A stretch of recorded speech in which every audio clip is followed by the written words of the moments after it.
So, some people have asked me about the situation here in Ukraine. Um, People know I live here, so I figured I would tell you just the basics, okay? This is a map of Ukraine. This is where I live. It's Lviv, okay? So, we're talking about the western region, which is also known as Galicia, but it's about an hour away from Poland, or 2 hours by driving. Um, so far, there are no soldiers here. There have been 4 attacks in Lviv. The first one was on an airfield. No one died in this particular attack.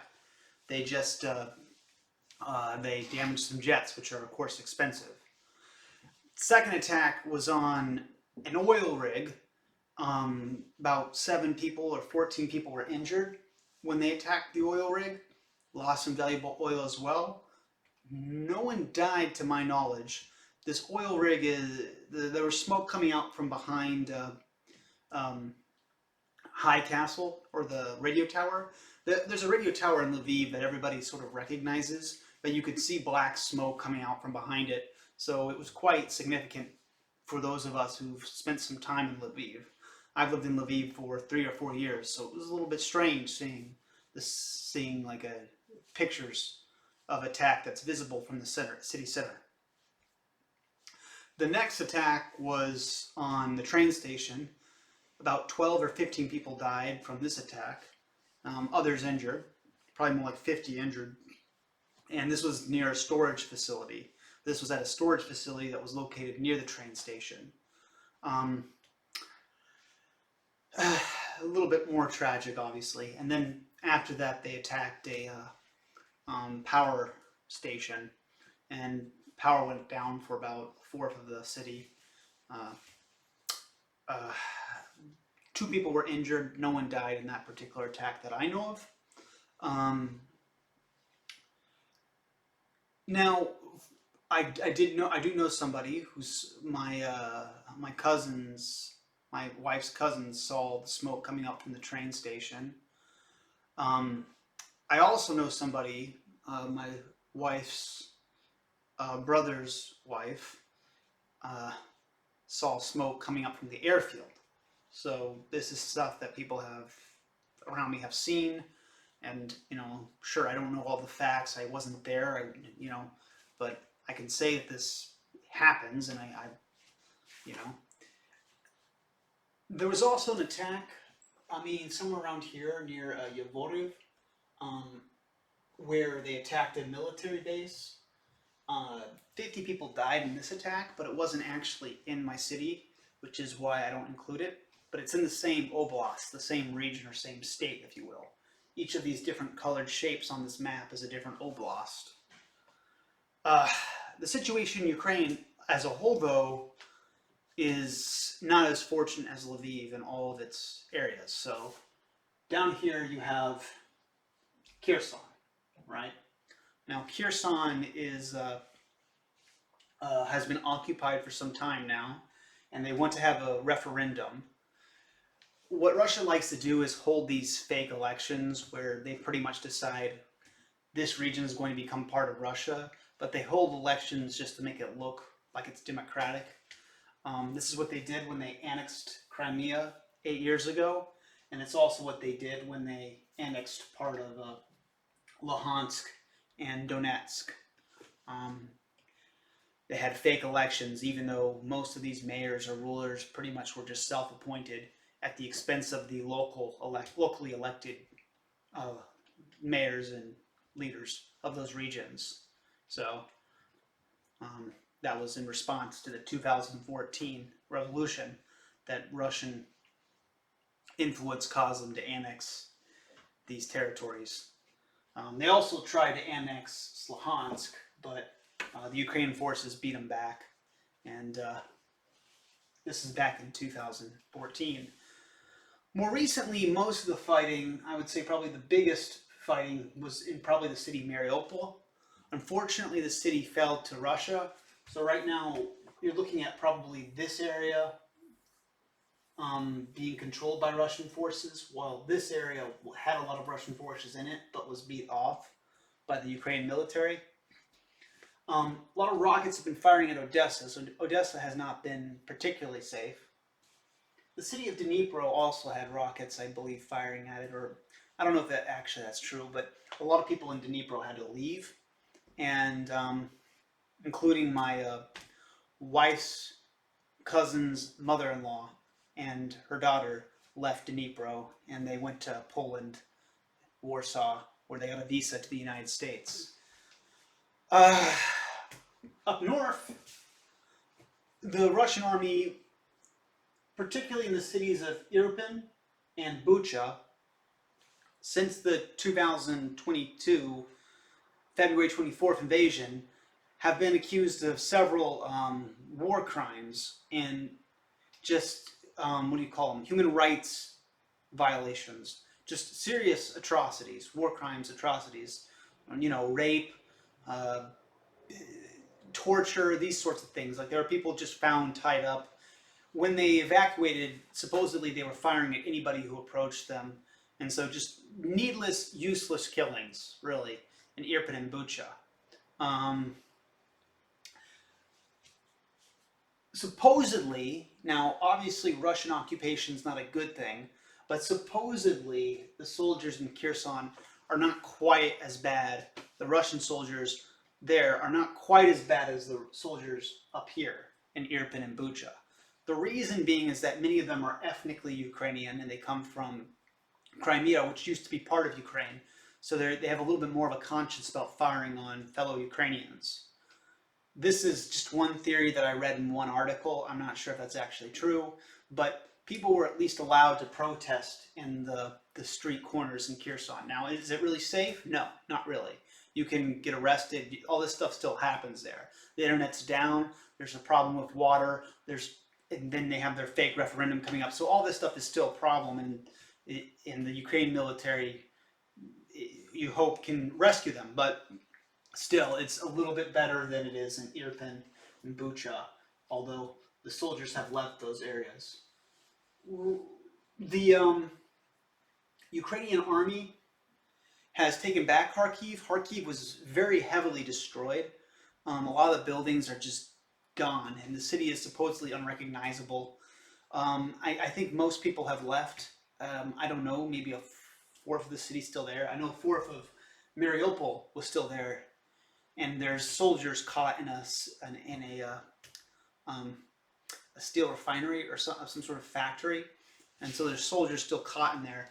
And some people are talking about planning a rescue operation to try to go rescue them from what's going on there, but we'll see if there's any fruition with that. In Kharkiv, though, the Ukrainian soldiers have been able to beat back all the Russian forces that were in the area. They claim to have been at the to have beaten them back to the border, so that no longer is it under Russian control. That said, though, there's also the claim. The Russians are claiming that the Ukrainian soldiers have entered into Russian territory.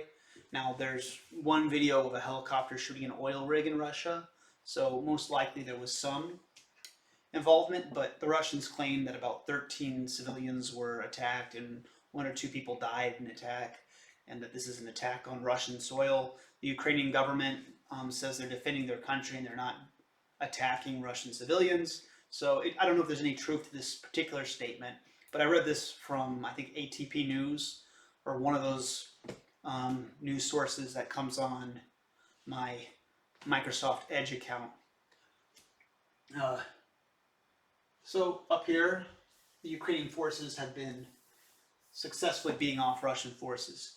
Down here, it seems like the Russian forces are having the most success, and they've been able to connect, I guess, Mariupol, or connect the Russian occupied territory here in Donbass with the Russian occupied territory down here in Crimea, which I suppose makes it easier for them to move forces across this area right here, and then makes it easier for them to invade moving north and westward. Now, rockets have been firing into all parts of this city, all parts of this country. One of the most notable places and so far I haven't mentioned Kiev, but Kiev in the center has been probably the main target for Russian forces, and they haven't had any success, long-term success in occupying Kiev. It's been a difficult battle for them since day one. They did manage to occupy Cherniv region for a while. Uh, the Ukrainian soldiers have beaten back, as I already mentioned, from the northern parts. Supposedly, they're passing a law that will ban the Russian Orthodox Church in that region. It's not a measure that I think that I would necessarily support, but one thing people should know is that the Russian Orthodox Church often works as an agent for the Russian government. If you read Patriarch Kirill, he often, if you ever look at the stuff he says, it often is just echoing Putin's talking points for political purposes, just with a little bit of a religious veneer, pizzazz, or whatever you want, like something to cover it in religious rhetoric. Now, I mean, is that the whole story? There's also the canonical question of the Orthodox Church of Ukraine, which is technically a separate question, but often gets mixed up into the question of Ukraine's sovereignty, right?